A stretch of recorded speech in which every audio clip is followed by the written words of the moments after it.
so much for talking to us, Arjun Kapoor, and welcome to ETimes. Thank you. It's always such a pleasure having you with us. And to begin with, congratulations. Thank you so much. Can we call you a veteran now? No, please don't. Thespian, veteran, decade-old. Legendary. Yeah, I don't want any of those adjectives to be used to describe me. The 10 years have flown by rather fast. The last 2 have been mostly at home. Yes. So I don't think 10 years seems to have hit me yet. I'm fortunate and lucky that I've survived 10 years in this profession and got a lot of love and respect from day one, from my first film. But yeah, being a thespian or a veteran doesn't cut it. I don't think I've reached that stage at all. But I must say that, you've been rather lucky, even though you sat at home for 2 years, which most of us did. But you had so many films. Oh, call it luck or call it good planning. I don't know. No, in all honesty, I think Sardar Ka Grandson was being made before the pandemic, and once it got ready and we knew theatres were at a I would say, not available to the film's disposal, we took a decision for the betterment of the film coming out in time, and I think it was maybe the right time and the right platform, and it was a feel-good film at a time. So that panned out. Bhoot Police also was again, then the pandemic got over slightly and we started a film with the intent for theatres, and the pandemic struck again. And it was really bad the second time around, and that time we took a decision again saying that we do not know what the future holds, but the film is entertaining, and I think we found the right platform for that film because it appealed to a more mainstream and wider audience. I think Bhoot Police is a film that took me by surprise also with how many people consumed it and how well it did on satellite also after, and I was really happy and proud about it. So Sandeep Aur Pinky Faraar had just come out when the pandemic second wave. Yeah, the second wave. So again, I think somewhere you can call it luck, or you can call it you will get a little lucky from time to time if you work hard enough. So I think it just panned out that way. All the films were intended to be theatrical, but they made it to the platforms where they got the right eyeballs, and thank God. It's never a nice feeling to have films not see the light of day, and I got tremendous love for all films in different ways, so I'm very happy about that. Absolutely. So let's rewind and walk down memory lane. Please. And talk about, you started off as an assistant director on Salame-Ishq and Kal Ho Na. Yes, both Nikhil Advani films. And then you went on to do Ishaqzaade. Yeah. Tell us how you bagged Ishaqzaade, and do you remember that entire audition process and how nerve-wracking it was? So being an assistant and growing up in the profession, I would say I always felt a sense of belonging to a film set, and I wanted to be a director for the longest time. So I think I was always comfortable being around the camera and on a set. I'd never imagined being on camera, and then as life would have it, this is actually the place where I used to workshop and audition. So this is Yash Raj Films' makeup room, and I have literally done my first 6 months of prep over here for Ishaqzaade. But to get Ishaqzaade was a slightly long journey, if I may say so. If I have time to tell you, it started with me meeting Shanu Sharma, who saw my photos on Facebook, and she realized that I was that same kid who was a bit overweight and now I've lost weight, and she thought I was very arrogant and grumpy because I didn't say hi to her at a party. So she held that against me. But then she took my photos and showed Aditya Chopra. I'd never met Aditya Chopra in my life before that, even though I hail from the film industry, because he is a very private person. And he was not as excited by me, and he dropped the idea of pursuing me, as he was looking at new talents at the time, and Band Baja Bharat was being shot. As luck would have it, Shanu believed in me more, and she said, you know what, let's give it a second shot, lose a little more weight and do a little more workshopping with me. I spent a lot of time on myself, 3-4 months, and with her. And he saw some more pictures, newer pictures that came out. There's a really famous picture of mine with a cycle lying in front and me in a suit on top, and that was above my house. And he saw that entire photo shoot. I did a portfolio, if you can call it that. And he liked those pictures. He said, okay, let's give him a shot. There's a picture outside Juhu Beach's Shivsagar also, which we shot in the leather jacket and the lights, neon lights behind, but that's actually the turning of Shivsagar. If anybody passes by, that's where the Pan Bidi shop is. So yeah, those pictures impressed him enough. He gave me a chance, and I auditioned for Shanu for a film called Virus Diwan. That was a Y Films film. She kept the audition on throughout. So the camera was just rolling, and I used to do a lot of masti in between the takes. And little did I know that she showed Adi the whole tape. So he saw the in-between of the takes also, and he was like, okay, this guy has this masti, he has this element of naughtiness, he's got that energy that perhaps the images weren't translating. So he cast me in Virus Diwan saying, okay, this guy's got something. Virus Diwan got announced, I did a poster, but the film didn't get made at that point. So Adi sir made me coming to the office and said, I wanted to meet Habib Faisal. उन्होंने दो दूनी चार बनाई है national award winning film, and he's the writer of Band Baja Barat. So by then Band Baja Barat was a huge success. So I was like, wow, this is gold. I mean, I got upgraded from business class to first class without even doing a film. So I was like, yay, I'm sorted. I met Habib sir and I came back, and that film, which was Ishaqzaade, he narrated a bit of it, and I said, you know what, this sounds great, Adi sir. He said, now you have to audition for this film. So I was like, why? I thought I made it. The hard work is over. He said, no, but that's heartland milieu. So there the process started. 3 months of convincing Habib Faisal, 3 months of convincing Adi sir that I can play a boy, an animal literally, a wild creature almost. Apparently I physically felt like I was right for the role to them, but I didn't have that belief in the beginning because I've not grown up as Parma, who knows how to misbehave and be. I was a very regular Jew kid or Chembur kid when I grew up, and joint family and well behaved. And Parma was brash and arrogant, and there was a certain body language. He took me to Lucknow, he made me audition, workshop, and after about 3 months he said, "Theek hai, tum kar loge." And in the middle of that, I told Adi sir, I don't think I can. And Adi sir gave me that belief that you have to push yourself. So the audition of Ishaqzaade, I think, was more a test for them to break Arjun and make me Parma. I don't think they had any doubt that I can do it. I think they just wanted to get rid of my doubts. And when I saw the film, I realized that they had pushed me to a point where I had lost Arjun and I had gained a character. And that is what the joy of acting is. So getting Ishaqzaade was a process. And that process was elongated into the making of the film. So I kind of lost myself in there. And just did the whole film in one stretch. And when I finally saw it, I was like, okay, this is not Arjun Kapoor at all, because I am not that guy who can slap a girl and misbehave and be arrogant and that body language. But that all came from the culture that he, as a director, imbibed in me, and as a producer, he backed me to pursue. So yeah. Right. But you know, the best part about Parma was the character Arch. Because, Yeah. you know, you start off with this, you know, being this brash, very horrible man. And then I mean, he's the child that never gets accepted by his grandfather, and he's basically shunned aside, and he just wants to be told that you're good enough. He just wanted a pat on his back from his grandfather in the political aspect of his family, because that's what acceptance felt like to him, and he would go to any extent for that. And love was never on his trajectory or radar. He just knew how to use everybody in his situation to move up a notch in front of his grandfather. And many Indian men go through that. They always want the patriarch to give them, yes, ye, the assurance. yeah, ye mera agla bahubali banega. You know, so that's what he's craving as a young brash fool. I would say he's foolish. He does, and then he thinks later, and he doesn't even care about what he's done, including burning some guy's house, kidnapping a woman, misbehaving with a woman, taking a gun out in public.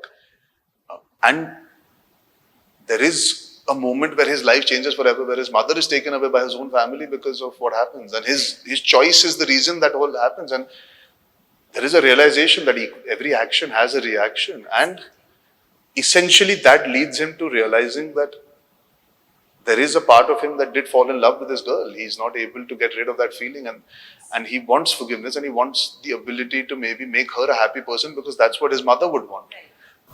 So yeah, it is a coming of age story of Parma. It is a boy who grows up to try and be a man and take care of his woman, and learn from his mistakes, a very costly one at that. So yeah, there is a beautiful arc in there. But I think that comes more in the writing. So as an actor, I just played it, you know. But it's kind of like surreal that you look at it, that the boy grows up to be a man and then doesn't get to lead a good life, you know, at the end of it. Yeah. Absolutely. But, you know, also, do you remember the day when you actually faced the camera for the first time? Yeah. And was your entire family with you? No, I was alone. So listen, it sounds bizarre and it sounds maybe a bit silly to say this, but when I was making my debut, social media and all didn't exist. I was not a known quantity or anything. I was not some star son making a debut. It seems like that today. My father's a film producer. He was married to a superstar. I was always an unknown quantity. Even the media was not very aware of me, except for when I stepped out every once in a while. And there was very less media at that point in time. I didn't have the frills. And my launch was not a launch. It was me being chosen by Adi over a course of few months, after being rejected almost. So it was as normalized as possible, because the girl acting opposite me also was not some superstar's daughter or something. It was, she had just done a supporting role in Ladies Was a Ricky Bell. And we were just sent to Lucknow to go into this boot camp almost to shoot for 60 days, 70 days. We shot the film, and the first day of shooting, I was there for 7 days before. The first night of shooting is when Jhalla Walla gets over, there's a shot of me riding on the bike to pick up. So that's my first day of shooting, where I say, hey, Chipkali, chup, aur tu, right mere piche. There's a scene where I fire a gun. So there's a shot which is not in the film. They made the cameraman Hemant sit on the back of the bike with the camera. And I don't know how to ride the bike well at that point in time. I'm still learning.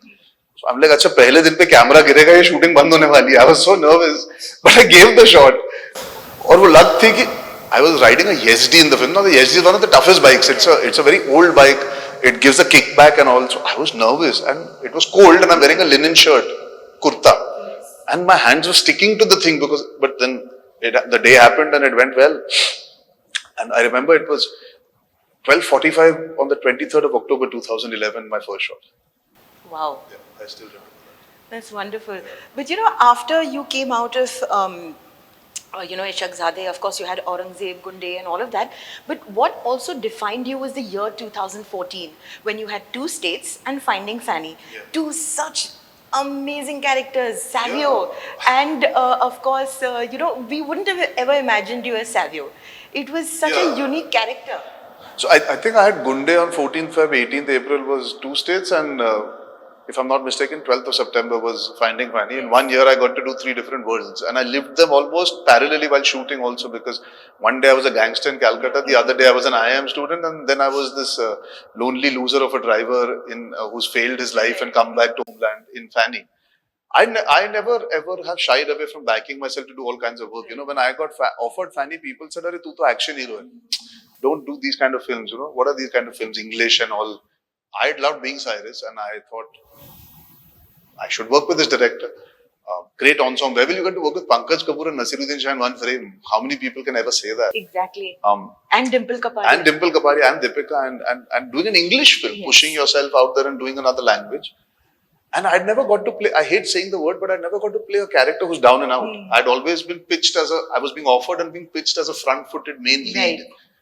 I sort of wanted to fit into a world and a space. So my body language, the way I'm dressed, the way I behave, and that there's a grumpiness, there's a sadness, there's a lonely man in there somewhere who kind of feels he missed an opportunity to be with the woman of his dreams.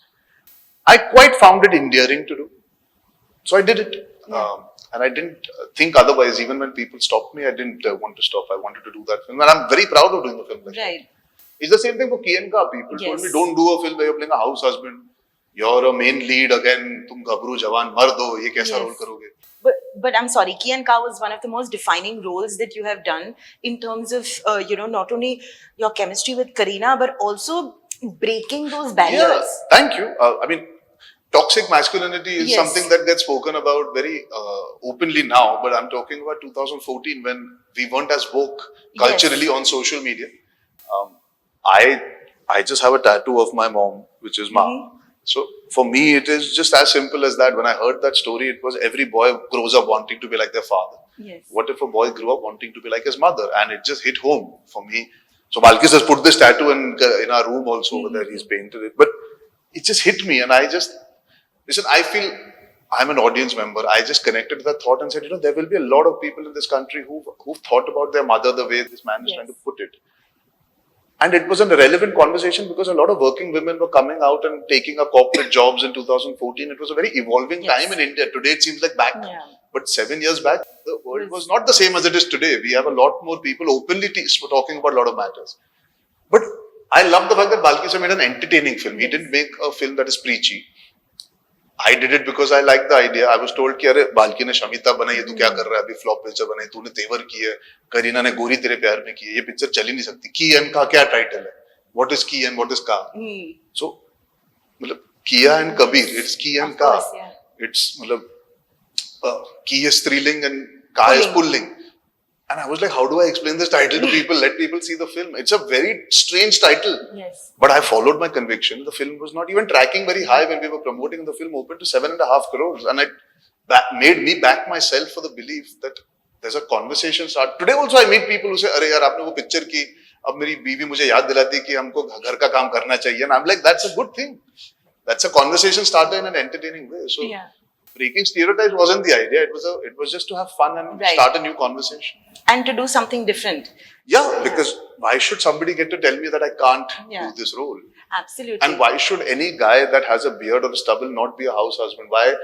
What is masculinity got to do with the structure and size of a man? Right. I think understanding the opposite sex is the most masculine thing that you can have, is empathy and understanding Right. what other people go through and the opposite sex goes through. Absolutely. Another thing while you're talking is making me realize, right, from Parma to Two States to Ki and Ka, you know, the tension that you've had with the father in Yeah. all these films Yeah. versus being so close to the characters being so Yeah. close to their mum. Yeah. Was that something that just happened? I think so. Perhaps I'm drawn to that because subconsciously I've dealt with a certain amount of closeness to my mother in comparison to not living with my father. Mm-hmm. Definitely not an intentional choice, but subconsciously maybe that. But also that's a major conflict in our country in general. Yes. I think men have to deal with other male patriarchy. Right. It's, the mothers understand what sons go through, and the sons always feel the father doesn't Yes. understand. The father always tries to say that I'm trying to make him stronger for the world to face. That conflict has existed since Trishul, for that matter, if you look at it. Yeah, yeah. And if you see the biggest successes in the last year, Pushpa and KGF have had the mother emotion. So it's a slightly Indianized interpretation of Right. creating conflict also. My attraction to it is subconscious. But definitely I think it's maybe helped that I've been close to my mother. I've never ever felt any angst towards my father to the degree that the characters might have felt. Yes, of course. But definitely I maybe empathize with the character slightly more because I understand that point of view. Right. Yeah.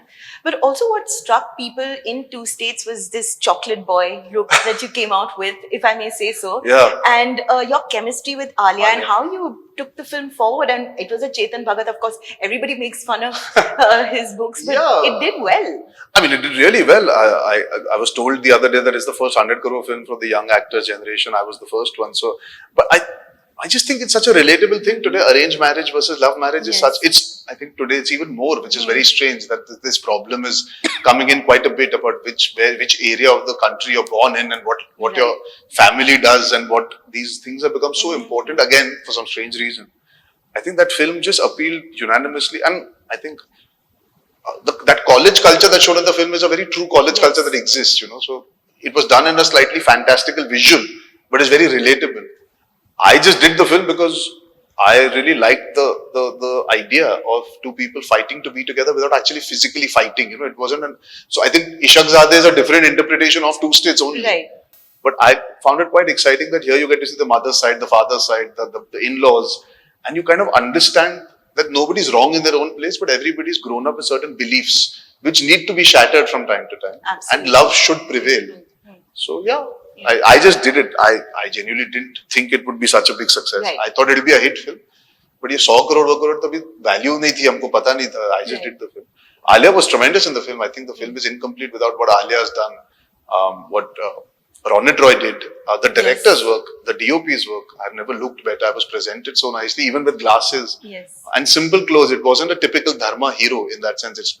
It wasn't as chocolate boy ought to be. It was just right. Yes. But I'm very proud of the fact that I chose to do a non-heroic romantic film. Yes, absolutely. And Amrita Singh as Yeah, your mom. yeah. Oh my goodness. And I what a worked with an firecracker. Aurangzeb, and then I got Yes. she played my mother. So it was quite fun. I think everybody deserves credit for that film, Right. let alone myself. Yes.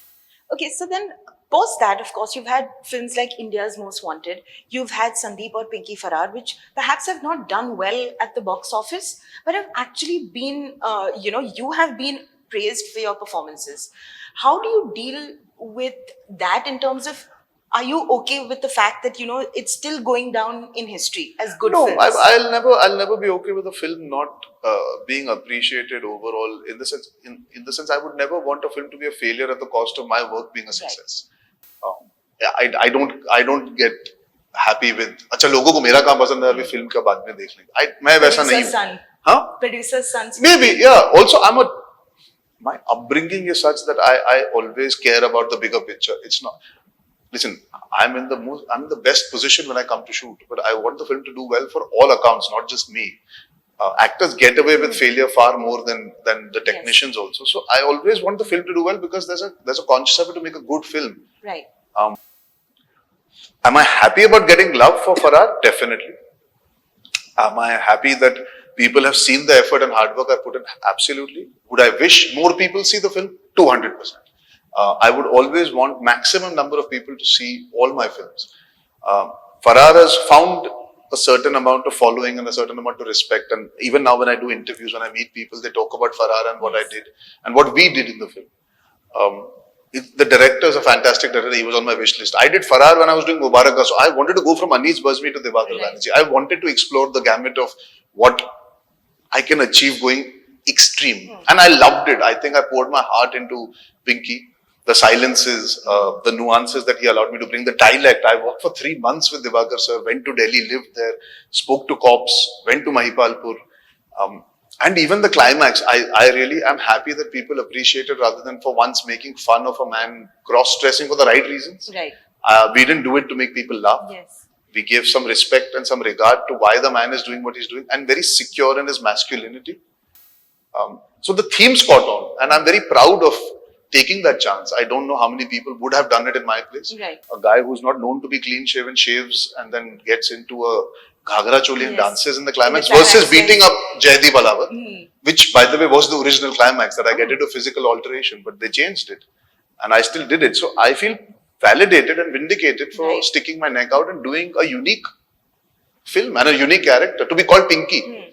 At the outset, it sounds funny, but it's such a nice takedown of toxic masculinity, the film in itself. I am very happy I did the film. I want more people to see it. That will always remain. Yeah. But have I got respect for it and I appreciate that? Yes, I do. Right. I just hope when I do more Pinky Faraar, Sandeep Aur Pinky Faraar, more people see that. Absolutely. But you said you look at the film as a whole. When you see yourself on screen, when you see your films on screen, do you see yourself in terms of your acting? Do you point out mistakes, or do you look at it as a film as a whole? See, I think it's human nature. When you're an actor, you will see yourself first. It happens. I'm not overtly self-critical. I'm very self-analytical. I try and understand what I can do better the next time. I try and understand what I've done wrong. I don't berate myself. It's not like I start hating what I've done in the film. I've never had that problem. I'm very realistic. So I try and just learn out of it when I'm watching it. I don't get irritable. I don't get edgy about it. And I'm able to watch myself on screen, as strange as it sounds. I am not somebody who has an issue with watching myself. But I'm also very objective about the films that I do. I have an impulse and a gut about when I see it, I understand what's working, what's not. After my own performance, I can also gauge the film, which I'm very lucky about. So the ones that have panned out versus the ones that have not, I've been self-aware of reasons, maybe before release, sometimes after, but there is not a part of my body that lies to me when I'm watching my films. I'm very, very honest and I don't listen to the bullshit around. I try and focus on the objective part of understanding why the film is heading in the direction it is and why my performance is being spoken about the way. Right. But do you ever revisit your films? No. I've never needed to. I mean, I ended up seeing Farrar again because the version I had seen, Divakar sir made some changes to it by the time it reached people. The one I had seen, the background music was a bit different and there were a few edit choices that he made, very minor. Like I had a backstory that they removed. Certain scenes were trimmed and certain scenes were added. So I just saw it as an exercise to see the film. And my father really liked the film and he said, you must watch it because you've done a really fine job. I felt emotional and I felt proud. So I saw the film also keeping the fact in mind that a lot of love was coming my way suddenly for the film. And I thoroughly enjoyed the film. I didn't see my performance alone. I actually enjoyed the film. And it's quite strange. Sometimes when you see the film with no expectations and no emotion attachment, you kind of can be an audience for your own film. It's very rare, but it happened in Farar's case. Bhoot Police I saw on OTT because I saw the unmixed version when I was watching the film, and then the final version I saw, the date came out, I saw it at home. But I'm not a fan of revisiting my own work because in retrospect, everything is better, can be made better. But in that moment, that must have been right for me to do. Right. But after 10 years, once you step into a film, can you figure out whether it's going in the right direction or not? Yes. Yeah? Yes, you can, because there is a part of you that has experience to know, okay, we wanted to go in this direction when I signed the film, and people were here, but now suddenly they're wavering and you're still imagining this. So you kind of realize, okay, that there is a difference of opinion and a thought process and the making of it. Sometimes it's beyond what you imagine, but sometimes it is कि पहले दिन से ही वो तो कहीं और जा रही है. Right. What do you do then? Listen, you've signed up for the film. You've taken a chance with these people and you have to also trust them. Sometimes you don't know any better. You can pretend to know any better, but I've given my share of failures. So you cannot always sit across the table and say, I know what's right. Yes, today, 10 years down the line, I think I'm able to sit down and have more honest conversations with the people I'm working with and say, I feel this. What do you feel? I felt this should have been this way. What do you feel? They understand, they agree. It's amazing. We can collaborate and do better work the next day. If they feel that they want to follow their vision, I have to respect that. I don't like interfering on set. I'm somebody who can do it. I prefer doing it before I start shooting. I'll say everything. And if you're not fulfilling the commitments made to me, it's evident. So then I know when I'm shooting with you, I know what you promised versus what is translating. You're breaking a promise. But I'm just going to go ahead and still work because, yes, I'm a paid artist. I don't always know the answer. So I have to back you as a director and as a producer and as the people, saying that you might know better what's better for the bigger picture. And I have to submit to it. If the film does well, I learn out of the fact that, okay, sometimes I need to trust them. If the film doesn't do well, I have to also remember that trust yourself. You knew where it was going. Yeah. So it's not set in stone that I will always know the result of the film, but I will know the difference of vision I can make out very fast. Right. Absolutely. Okay, so now coming to your social media game, it is everyone, like I told you before, before I came here and I said I'll have an interview with Arjun Kapoor, everyone just told me to ask him one question. How have you gone from being flab to fab?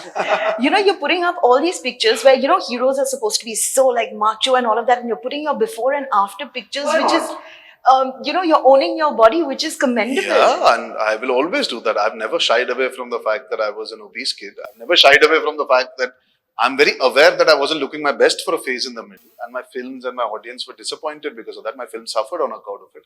I'm very aware. I think I'm a very realistic person, and I would never see. I cannot be fake.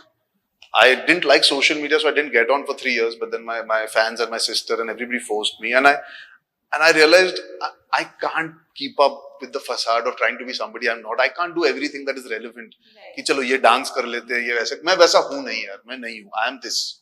So I just want to put myself out there. That means you have to put out your bad and your good, right? If I only put out the good, that's a fake life. And I don't want to be that guy that is inspiring people to lead a fake life.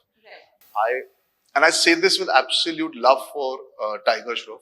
He's somebody that is very unique and special. Once in a lifetime talent who can dance, who can do action, who has that body. He's worked very hard. He wakes up at 4 in the morning. I know how disciplined that boy is. Since the age of 15, 16, he's been at it. He's created an audience for a speciality that he brings to the table that none of us do. I have never wanted to be that because I never imagined myself being capable of it. I've been an obese kid. My journey is different. I'll be stupid to try and compare myself to him. But I am like perhaps most every other person. I'm more relatable in that matter, where you can look at my images and take solace in the fact that if he can, I can. So why should I? Tiger Shroff inspires young kids to learn how to do martial arts and to become better dancers and to look a certain way and to work on themselves. That's amazing. He's been able to bring young kids to the fore and work towards something. What about that kid that is 25 today and wants to still get on with his life and have a better life? They also need some kind of inspiration. What about that girl who's not fitting into the best clothes right now, but she was thin and she's now feeling vulnerable about the fact that she wants to go out and date and meet people and she's not confident. If she sees a photo of me, I can put into perspective that I also go through what you're going through. It doesn't matter whether I'm a big star or anything. I'm also going through what you're going through. But keep at it. Don't give up. I think that's also an interesting part of society that needs to be confronted by being a face. Right? If I'm only going to appeal to the good-looking people all the time, that's unfair. Because I don't consider myself very good-looking. I think my personality makes me attractive. I think the way I conduct myself, the way my upbringing is, my thought process makes me attractive. So it's not only my physicality. I want to wear my scars very openly. And I want to be able to speak my truth that, listen, I know I was going through a bad place, but I'm fighting through it. Even today, I'm a work in progress. And I will always push myself. And I want to motivate people to believe in themselves. There's nothing more fulfilling than achieving a milestone of being at it, because the first day might be tough, the fifth day might be tough, the 25th might be tough, but a year later when you look back you'll realize how perseverant you can be, and I think that sets you up so well for the rest of your life. Well, it was wonderful talking to you, Thank Arjun, you. and all the best. Here's Thank you to so much. many, many, many more decades. Thank you, thank you, thank you. And hopefully, we'll be seeing you even when we're all very old. Yes, I'll be here. Yes. Thank you so much, and Thank see you at the movies. Yes.